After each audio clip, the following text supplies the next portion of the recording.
그러니까 우리가 모바일 혁명 그리고 AI 혁명이라고 할 때 이 혁명이라는 단어가 역사책에 많이 나오잖아요. 프랑스 대혁명 이런 거 있잖아요. 프랑스 대혁명을 한번 생각해 보세요. 어떤 그림이 떠올리시죠? 그 혁명이라는 얘기는 뒤집어진다는 얘기예요. 전복된다. 전복된다는 얘기는 뭐냐면 기존에 잘 나가던 애들이 망한다는 얘기입니다. 2008년 당시만 해도 노키아, 모토로라, 아이폰이 만들어지기 전에 썼던 수많은 IT 기기들이 있었잖아요. MP3 있었죠, PDP 있었죠, 내비게이션 있었죠. 싹 다 없어졌잖아요. 그렇죠. 이게 다 망한다는 얘기예요.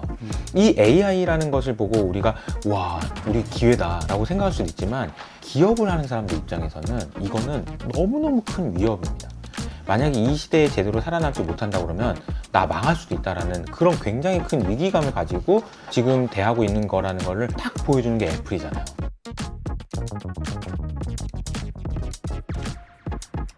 안녕하세요. HS 아카데미의 이호석 대표님 모시고 이야기를 나눠보고 있는데요. 2부 찐 고수의 선택 시작하면서 우리 이호석 대표님이 생각하고 계시는 투자 인사이트 들어보는 시간 갖도록 하겠습니다. 일단 최근에 2024년도가 벌써 이제 3월을 지나가고 있는데요. 네. 현 시점에서 지금 시황을 우리가 예측한다고 했었을 때 가장 중요한 포인트가 있다면 좀 어떤 부분이 있을지 궁금한데요. 네. 이제 크게 보면은 이제 연준이 어떤 선택을 할지 그리고 네. 이제 AI가 어떤 모습을 보여줄지 이 두 가지라고 생각하는데 네. 2008년 금융위기 당시를 생각해 보면 2008년 금융위기 때 서브프라임 모기지 사태가 터지고 막 어마어마하게 많은 일들이 있었잖아요. 그래서 그 위기를 네. 극복해낸 거는 당시 이제 버냉키 의장이 돈을 하도 많이 뿌려대가지고 헬리콥터에서 막 뿌린다고 헬리콥터에서 하는 돈을 뿌리는 그런 네. 그냥 나오죠. 사파가 많이 나왔어요. 그래서 이제 양적 완화라고 네. 하는 소위 말하는 이제 비전통적인 네. 한 번도 써보지 않았던 그 비전통적인 돈 뿌리기라고 알려져 있는 그 정책을 쓰면서 이제 네. 시작이 됐는데 우리가 이것 때문에 금융위기가 극복됐다라고 생각하면 저는 반만 맞고 반은 틀렸다라고 생각합니다. 네. 뭐가 있었냐면은 이거하고 동시에 모바일 혁명이 있었다라는 사실을 알고 있어야 돼요. 네. 만약에 모바일 혁명이 없었다면은 절대 금융위기는 극복되지 않았을 겁니다. 네. 그러니까 돈은 불려가지고 돈 화폐 가치 하락 때문에 자산 가격이 더 이상 빠지지 않게 만드는데 성공한 거는 연준이 한 거 맞아요. 네. 근데 여기서 올라가게 만든 거는 모바일 혁명이라는 기술이 있었기 때문이다라고 말씀드릴 수 있을 것 같아요. 네. 이게 아주 중요한 포인트입니다. 네. 그러니까 돈이 뿌려져서 판은 깔아줬는데 이 안에서 노는 애들, 그러니까 애플을 포함해서 구글을 포함해서 아마존을 포함해서 우리가 알고 있는 빅테크들이 그렇게 무엇인가 많은 부가가치를 만들어낼 수 있다는 사실이 너무 중요하다는 거죠. 네. 그러니까 이 관점에서 제가 쉽게 경제에 대해서 설명을 드리면 경제 그러면 이제 당장 생각나는 게 경제 좋아 그러면 GDP 성장률 이러잖아요. 그럼 GDP는 뭘까요? 라고 생각해 보면 너무 간단합니다. 정보와 네. 그리고 기업과 개인, 네. 가계의 생산하는 거, 네. 이렇게 설명하는데 그냥 쉽게 말하면요. 네. 그냥 누구든지 간에 거래를 많이 하면 GDP가 올라가는 거예요. 네, 그렇죠. 네. 생산해서 소비하는 네, 거니까. 네. 많아지면 올라가는 거래의 합이라고 볼 수 거죠. 있습니다. 네, 그렇습니다. 자, 그러면 거래가 늘어나는 건 언제 늘어날까요? 두 가지 케이스가 있죠. 네. 첫 번째, 하던 거래를 더 많이 하면 됩니다. 네. 밥을 한 번 더 먹으면 되죠. 여행을 한 번 더 가도 되고요. 네. 근데 그거는 마지 일어나겠죠. 그렇게 사람이 뭐 인구가 많이 늘어나지 않는 이상 쉽지 않아요. 근데 안 하던 거래를 하게 만드는 건 또 다른 방식의 성장입니다. 네. GDP가 성장하는 방법은 아까 말한 대로 하던 걸 더 하는 방법이 있고요. 안 하던 걸 하는 게 있어요. 안 하던 걸 하는 게 뭘까요? 기술인 거죠. 네. 모바일 혁명 때문에 사람들은 안 하던 거래를 하기 시작한 거예요. 네. 그러니까 모바일 안에서 무엇인가 거래하게 만들었던 거고 그 부분인 거죠. 그래서 제가 강조해서 말씀드리고 싶은 거는 애플이 모바일 생태계를 만든 것이 얼마나 많은 안 하던 거래를 만들었는가 이 관점이 경제의 성장을 이런 각도로 만든 그 부분이고 네. 그래서 이걸 이해해야지 네. 금융위기가 극복됐다는 걸 이해할 수 있다라고 말씀을 드리고 싶어요. 근데 이 얘기를 왜 옛날 얘기를 지금 하냐? 네. 똑같은 현상이 지금도 벌어지고 있기 때문이죠. 네. 무슨 얘기냐면 연준은 판을 깔아주는 거고요. 지금 이거를 끌고 나가는 힘은 누구냐? 챗 GPT를 포함한 AI라는 거죠. 네. 그때 모바일 혁명이 있었던 것 혹은 그 이상의 강력한 힘이 AI에서 지금 진행되고 있다는 거고 이것이 어떻게 진행되는지 그리고 이게 판을 깔아줬다가 걷어들이지는 않는지 이 보는 관점이 굉장히 좀 중요하다라고 말씀드릴 수 있을 것 같아요. 네, 정말 말씀을 듣고 보니까 지금 시대랑 과거의 그 2008년도 시기와 네. 상당히 밀접하게 연관성이 있다라는 생각이 많이 드는데요. 네. 그때 당시에는 그런데 그 서브프라임이 터진 이후에 금리가 막 엄청나게 많이 낮아졌고. 낮아지는 그런 시기를 경험했다면 최근 같은 경우에는 AI가 이제 이렇게 그 시장이 형성이 되긴 했지만 또 금리 수준을 보면 가파르게 너무 올라와 있는 상태이기 때문에 맞아요. 시장의 돈을 어떻게 풀 것인지에 대한 그런 의문점이 좀 있긴 하거든요. 맞아요. 어떻게 그러니까 요거는 이해를 이렇게 해야 될까요? 저는 이렇게 설명드리고 싶습니다. AI가 그만큼 강하다는 걸 반증하는 거죠. 이렇게 얘기냐면은 금리가 높은 금리가 상황에서도, 낮았을 네. 때 모바일 혁명이 진행됐잖아요. 네. 근데 우리가 지금 이렇게 금리가 높은데도 네. 이걸 뚫고 나오고 있는 거거든요. 그럴 이거는 수 있죠. 엄청 강한 힘이라고 저는 생각을 합니다. 아. 그러니까 그 근본적인 힘이 무엇인지에 대해서 저도 고민을 많이 하거든요.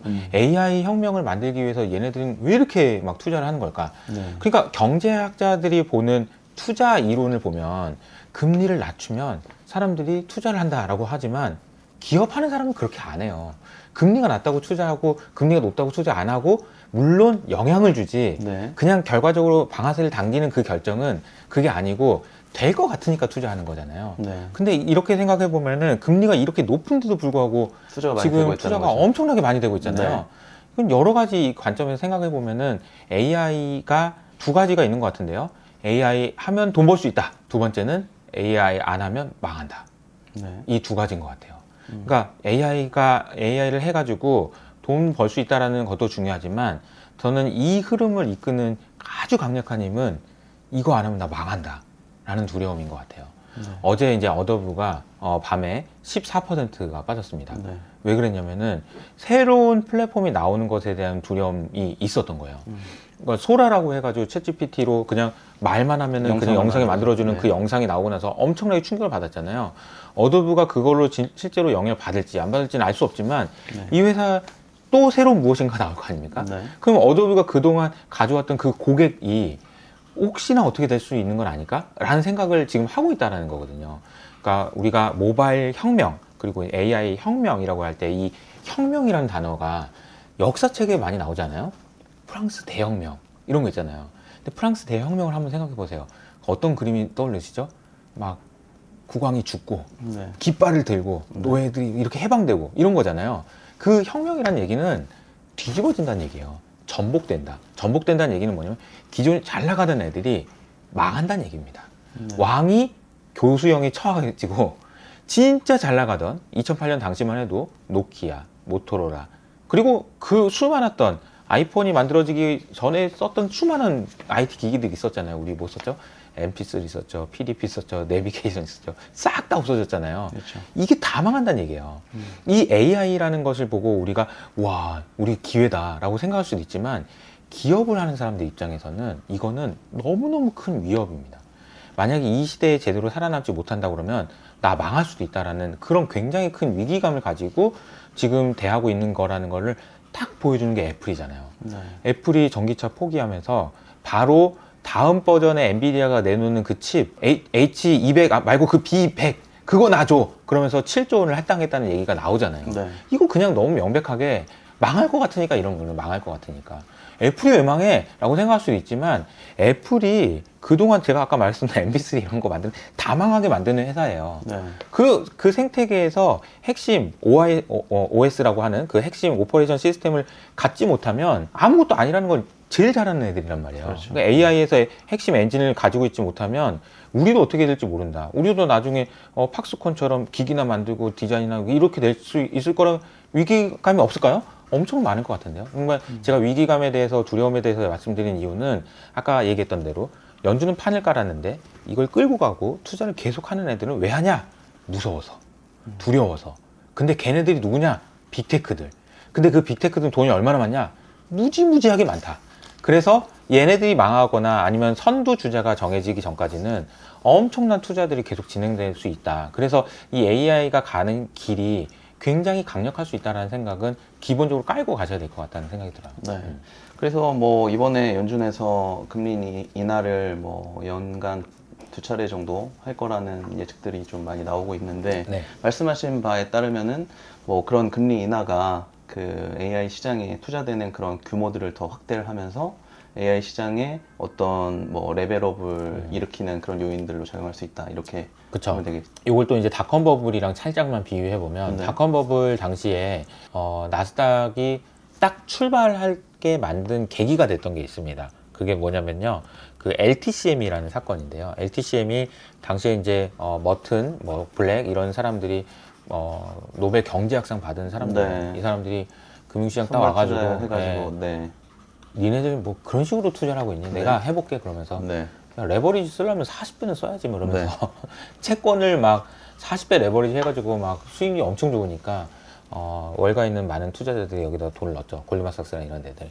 근데 이제 잘 나가다가 갑자기 소련에서 나 못 갚겠는데 그러면서 모나토리움을 선언하면서 채권이 갑자기 휴지 조각이 되니까 이 회사가 망해버렸습니다. 네. 이 회사가 망해버리는 건 상관없는데 이 회사가 망하는 거는 실물 경제랑 상관없는데 이 회사가 망하니까 골드만삭스가 힘들어지는 거예요. 뭐 그래서 그랬는지 모르겠지만 연준에서 바로 금리를 3번 내립니다. 네.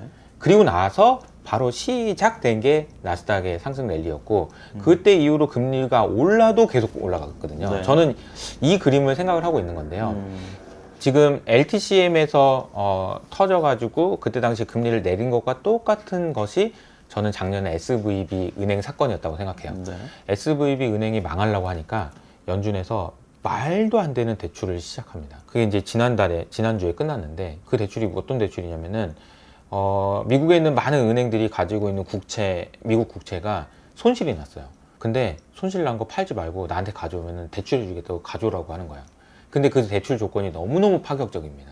예를 들어서 아나운서님이 삼성전자를 샀는데 10만 원에 사가지고 지금 7만 원에 지금 3만 원 손실을 안 상황이야.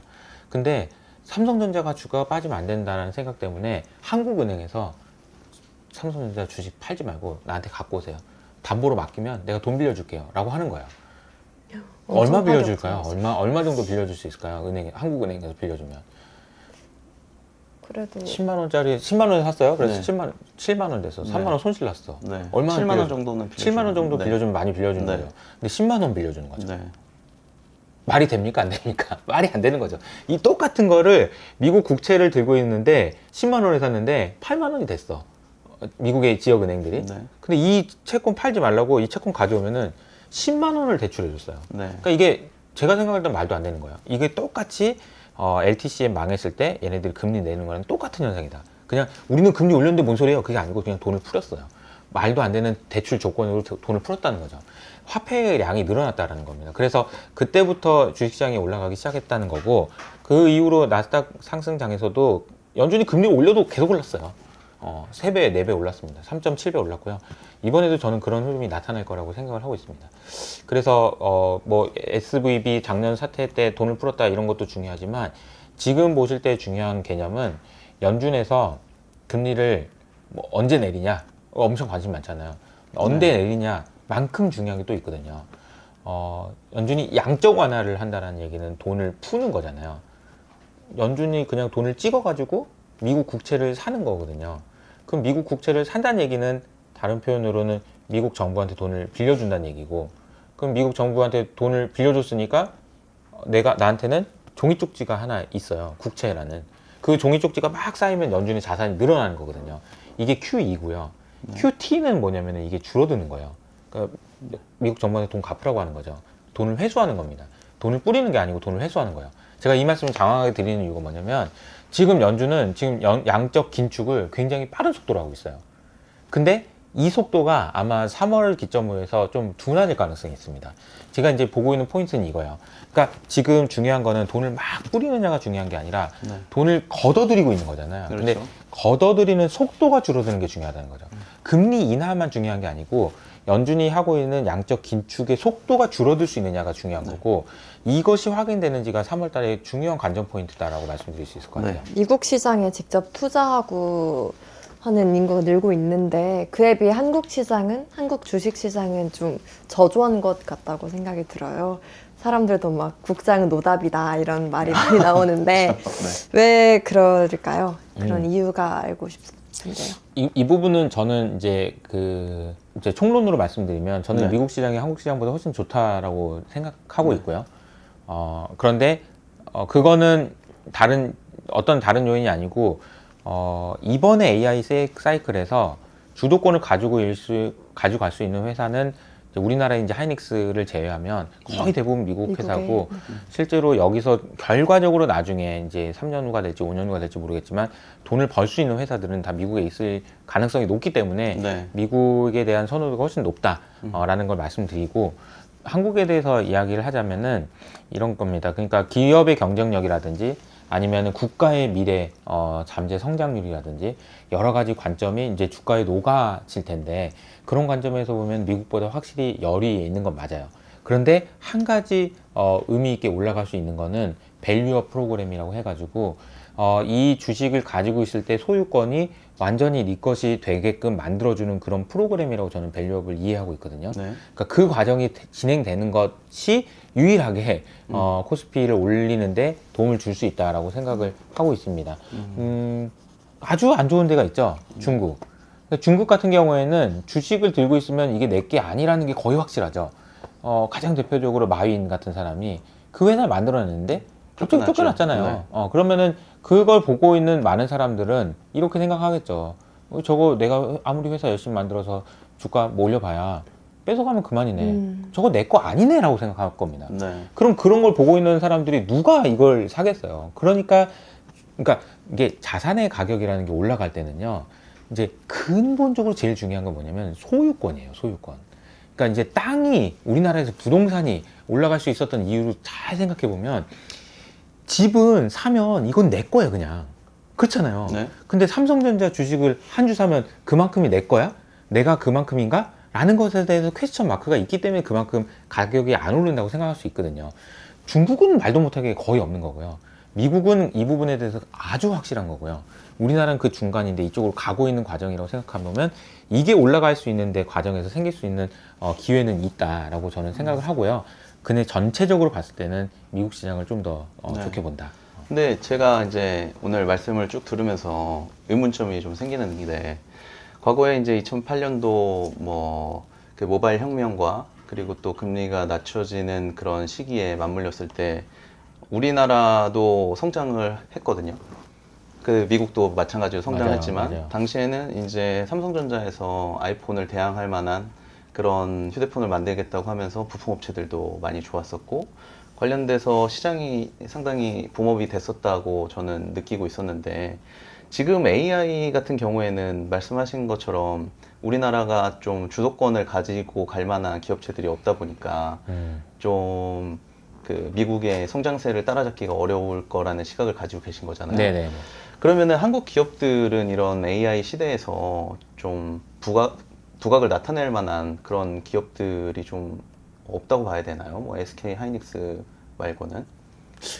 제가 이제 못 네. 찾은 기회를 아직 못 찾은 거겠지만 네네. 제가 생각하기에는 AI의 네. 수혜를 받을 수 있는 거는 네. 아직까지는 하이닉스 그리고 네. 이제 하이닉스 밸류체인을 제외하고는 네. 저는 못 찾은 것 네. 같아요. 네. 근데 네. 제가 이제 최근에도 그런 말씀을 많이 드리고 있긴 한데 AI 시대가 오면서 저는 국내의 제조업들이 상당히 좋은 기회를 맞이했다라고 볼 수 있겠다고 생각을 했거든요. 왜냐하면 말씀하신 것처럼 이 중국하고 미국하고 계속적으로 경쟁을 하다 보니까 중국산 첨단 제품을 앞으로 뭐 수출할 수도 없고 그리고 한다고 해도 관세가 너무 붙고 그러다 보니까 로봇 같은 그런 시장에서는 맞아요. 상당히 우리나라가 매력적인 그런 생산 기지가 될 수 있다고 생각이 들거든요. 그래서 AI 시대가 많이 발달이 되고 뭐 휴머노이드나 아니면은 서비스 로봇 같은 시장이 커지게 되면 국내 제조업 회사들은 한번 좀 볼만하지 않을까 하는 네. 생각도 있긴 하거든요.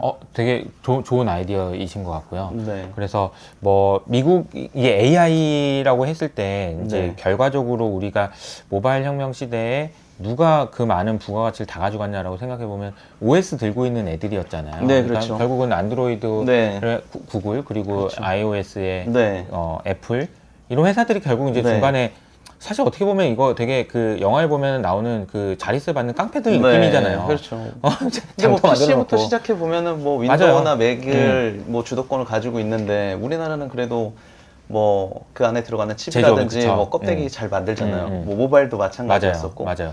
그러니까 네. 새로운 것이 만들어졌을 때 네. 우리의 기회가 있다라는 거는 되게 맞는 이야기인 것 네. 같아요. 근데 주도권을 누가 가지고 있느냐. 그러니까 어떤 게 더 좋냐고 생각하면 네. 미국이 더 좋을 네. 수밖에 없지 않겠냐 네. 이런 근데 이야기인 거죠. 네, 소프트웨어 쪽은 진짜로 따라잡기가 어려운 상황인 네, 것 같고 최근에도 뭐 네이버나 카카오도 다 AI 투자하겠다고 하고서 아 카카오는 더 이상 이거 돈 더 투자해봤자 아웃풋이 나오는 게 뻔한데 경쟁이 안 될 것 같다고 해서 거의 뭐 그 보이지 않게 드랍한 것 같은 느낌이 많이 들고 맞아요. 네이버는 그래도 뭐 한국에서 이런 투자는 우리가 주도해야지 어떻게 하냐 하는 식으로 해서 투자를 계속 해 나가고 있긴 한데 요즘 보면은 뭐 오픈 AI에서 나오는 그런 GPT 서비스들이 한국어로 돼 있는 것들도 너무 잘 돼 있기 때문에 맞아요. 이게 뭐 굳이 굉장히 우리가 큰 추가로- 위기인 것 같아요. 네. 소프트웨어 쪽은 네. 너무 큰 위기고 여기서 이제 네. 기술 장벽이 아니고 그냥 이게 네. 돈이 돼버렸잖아요. 네, 맞습니다. 돈을 얼마나 쓸 수 있는 네. 가 돼버리니까. 그래서 자기가 가지고 있는 그런 데이터들만 좀 프라이빗한 데이터들이 있으면 그것을 GPT로 파인 튜닝 해가지고 어떤 새로운 비즈니스를 만들고 하는 맞아요. 그런 시장들이 앞으로도 많이 생길 거라고 생각이 들거든요. 맞아요. 그래서 제가 봤을 때는 뭐 대표님이 그런 쪽에 또 연구도 많이 하시고 하셨으니까 네. AI 쪽에서는 국내 이제 뭐 소프트웨어 쪽으로는 지금 어떻게 보면 의료 AI가 그런 쪽으로 부각이 많이 돼가지고 주가가 한번 많이 올랐다가 네. 또 반대로 얘기하면 이게 또 위기일 수가 있기 때문에 맞아요. 아니 오픈 AI에서 만약에 뭐 각 그 병원들의 그런 뭐 CT 데이터나 이런 것들을 우리가 다 모으겠다라고 어허. 해서 그거를 다 모아서 아 암은 이렇게 발견하는 거고 아 며칠 뭐 얼마나 있으면 이렇게 되고 이러는 것들을 다 이제 머신러닝 시키면 훨씬 더 좋은 소프트웨어가 나올 수도 있지 않을까 하는 생각을 좀 하긴 했었거든요. 이런 부분에 대해서는 좀 어떻게 생각하세요? 얼마 전에 골드만삭스에서 나온 보고서에 네네. 그 질문 주신 내용들이 나오는데요. 네. 그 이제 소위 말하는 이제 서바이어십 바이어스라고 해서 네. 생존자 편향이라는 그런 이야기가 나와요. 네. 저는 말씀하신 것 때문에 이 개념을 아시는 게 되게 중요하다고 생각하는데요.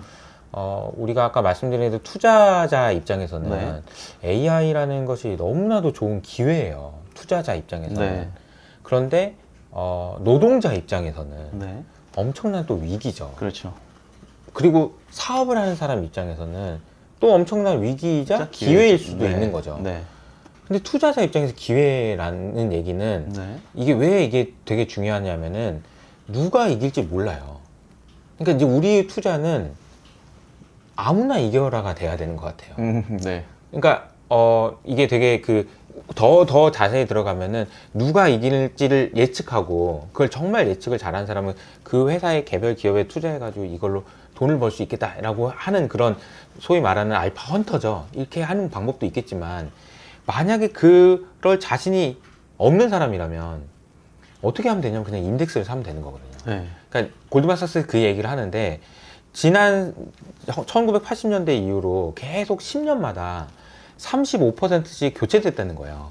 근데 제 생각에는 아까 AI 혁명 이야기를 하면서 말씀드렸지만 아마 정말 많은 기업들이 교체되지 않을까요? 제 생각에는. 네. 이번에 뭐 SMIC가 뭐 다음 주 월요일 날 편입되기도 하고 그러는데 수없이 많은 기업들이 AI와 관련된 기업이 들어가고 아닌 네. 기업이 빠져나가고 이게 계속 반복되지 않을까요? 근데 그런 들어갈 수 있는 기업을 딱 찾아가지고 딱 사가지고 딱 먹고 이런 플레이도 너무 좋죠. 근데 잘 생각하면 우리한테 그런 능력이 있을까? 네. 쉽지 않다라고 하면은 그냥 나스닥에 투자하는 게 맞지 않나. 네. 그 되게 어이없는 결론인데, 근데 나스닥에 투자하는 것이 이런 관점에서 너무 중요하다는 생각이 들어요. 그래서, 네.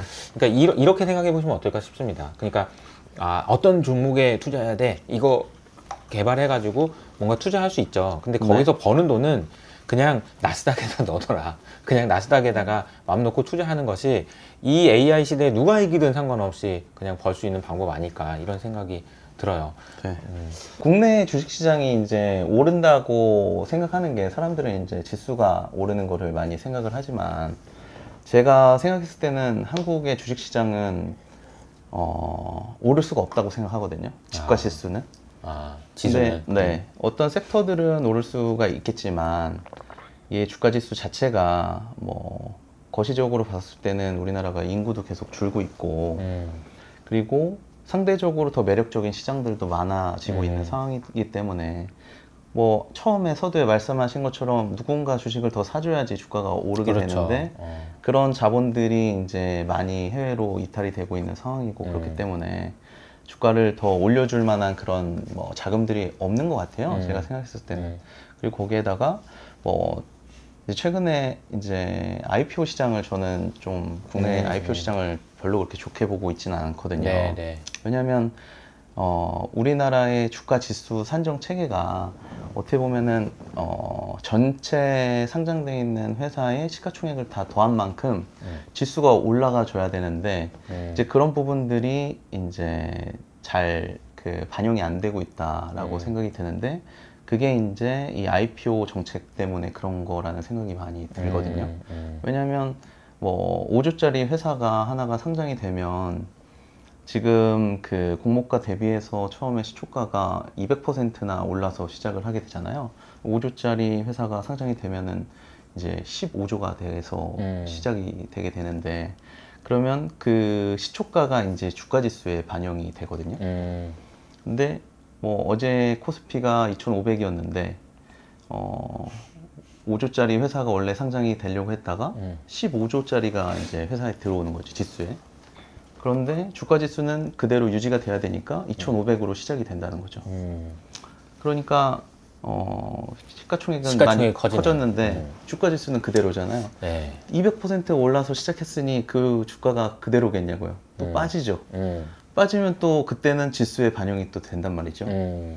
그러면 주가 지수는 계속 하락하는 흐름을 보여줄 수밖에 없기 때문에 이 IPO 체계가 저는 상당히 국내 주가 지수를 조금 망치고 있는 게 아닌가 생각도 들고 너무 좀 우리나라 시장을 고평가로 만드는 그런 요인도 될 수 있다고 생각이 들거든요. 왜냐하면 시가총액은 많이 커졌는데 원래는 공모가로 평가를 받았으면 PER이 10배밖에 안 됐는데 갑자기 30배가 되는 거잖아요. 그쵸. 네. 맞아요. 그래서 그런 부분들이 어떻게 보면 좀 바뀌지 않는 이상 국내 주가 지수가 이렇게 앞으로 우상향한다고 보기에는 어려운 상황이지 않을까 생각이 들고 그런 부분을 생각해 봤었을 때는 정말로 뭐 미국 시장에 투자하는 게 투자자 입장에서는 바람직하지 않나 하는 생각도 있습니다. 그래서 나눠서 하시는 게 어떨까 저는 네. 이제 이런 생각이 드는 게 네. 인덱스 투자는 미국으로 하고 네. 알파 투자는 네. 한국에서 네. 찾을 수 있으면 네. 그러니까 자기 장점을 찾아서 예, 네. 국내에서 투자를 우리 리서치 아름처럼 네. 이게 개별 주식에 대해서 이게 투자 아이디어가 있으면 네. 국내에서는 알파를 찾아야 되고 왜냐면 지수의 상단은 말씀하신 대로 조금 제한적일 수 있으니 네. 근데 그렇습니다. 여기서 번 돈은 또 이제 네. 미국 나스닥에 넣어놓고 네. 이런 식의 투자가 맞지 않을까 네. 요즘은 그런 생각이 많이 드는 것 같아요. 네.